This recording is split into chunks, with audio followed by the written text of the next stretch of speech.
सन 2025चा उत्तरार्ध आणि 2026ची सुरुवात सोने चांदी दरासाठी चमकदार ठरली। दोन्ही मौल्यवान धातूंनी मोठी झेप घेत दराचे नवनवीन उच्चांक गाठले।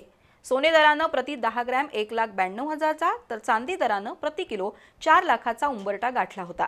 मात्र त्यानंतर मंदीपूर्वक व्यवहार, अनेक देशांच्या केंद्रीय बँकांनी केलेली सोने चांदीची विक्री यासह अनेक घडामोडींमुळे दर सध्या उच्चांकांहून 30 ते 35% घसरलेत। सध्याच्या परिस्थितीमध्ये सोने चांदीची खरेदी करावी की काही दिवस थांबावं याबाबत सर्वसामान्यांमध्ये संभ्रम निर्माण झालाय। पाहूया याविषयी। गेल्या काही वर्षांमध्ये विशेषतः कोविड लॉकडाऊन नंतर सोने चांदी दरात सातत्यानं वाढ झाली। सन 2025 मध्ये तर या दोन्ही धातूंच्या दरांनी मोठी झेप घेतली। सोनं दरानं लाखाचा टप्पा ओलांडला आणि अवघ्या महिन्याभरात 2 लाखाच्या उंबरठ्यावर पोहोचला। चांदी दरानं तर कमालच केली। अवघ्या 5 महिन्यात प्रति किलो 80,000हून हा दर वाढत जाऊन 4 लाखाच्या जवळपास पोहोचला। मात्र त्यानंतर जागतिक पातळीवर अनेक घडामोडी सुरू झाल्या। मध्य पूर्वात युद्धामुळे क्रूड ऑइल विक्री जाळं आणि पुरवठा विस्कळीत झाल्यानं अनेक समस्या उभ्या राहिल्या। त्यामुळे काही देशांना नाईलाजानं सोने चांदीची विक्री करावी लागली। काही मोठ्या गुंतवणूक बँकांनीही अशी विक्री केल्याची चर्चा आहे। दुसरीकडे वायदे बाजारात मंदीपूर्वक व्यवहारांचा तुफान मारा झाल्यानं देखील आंतरराष्ट्रीय बाजारात सोनं आणि चांदीच्या किमतीमध्ये मोठी घसरण झाली आहे। भारतातही त्याचे पडसाद उमटले। पुरवठा साखळी जागतिक बिघडलेली आहे।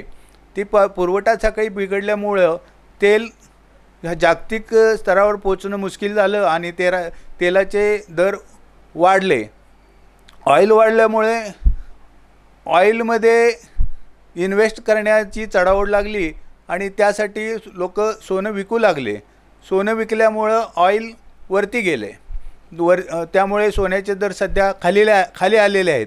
पण आगामी काळात अमेरिकन इकॉनॉमी ही ढासळत चाललेली आहे। तसेच भारतीय रुपयासुद्धा ढासळत आहे। महागाई दर वाढणारच आहे। त्यामुळं भविष्यात सोनं हे वाढतच राहणार।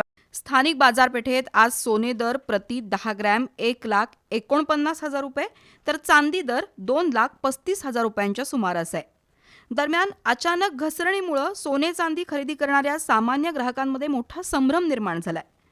आता खरेदी करावी की काही काळ थांबावं असा प्रश्न अनेकांना पडलाय। काही जण कमी किमतीचा फायदा घेण्यासाठी तयार आहेत तर काही जण पुढील घसरणीची वाट पाहतायत। लग्न, गुंतवणूक किंवा सणासुदीसाठी खरेदी करणाऱ्यांसमोर हा मोठा पेच उभा आहे। दुसरीकडे तज्ज्ञ आणि बाजार विश्लेषकांच्या मते ही घसरण तात्पुरती आहे। काही काळ घसरण सुरू राहू शकते। दरम्यान सोने आणि चांदी ही नेहमीच सुरक्षित गुंतवणूक राहणार आहे। भूराजकीय तणाव, युद्धजन्य परिस्थिती, महागाई दराचा वाढता आलेख आणि जागतिक पातळीवर अनिश्चितता यामुळे भविष्यात किमती पुन्हा वाढण्याची शक्यता जास्त आहे। बाजारातील या घसरणीमुळे छोट्या मोठ्या गुंतवणूकदारांसाठी संधी निर्माण झाली असली तरी सावधगिरी बाळगणं आवश्यक असल्याचा सल्ला तज्ज्ञांनी दिलाय।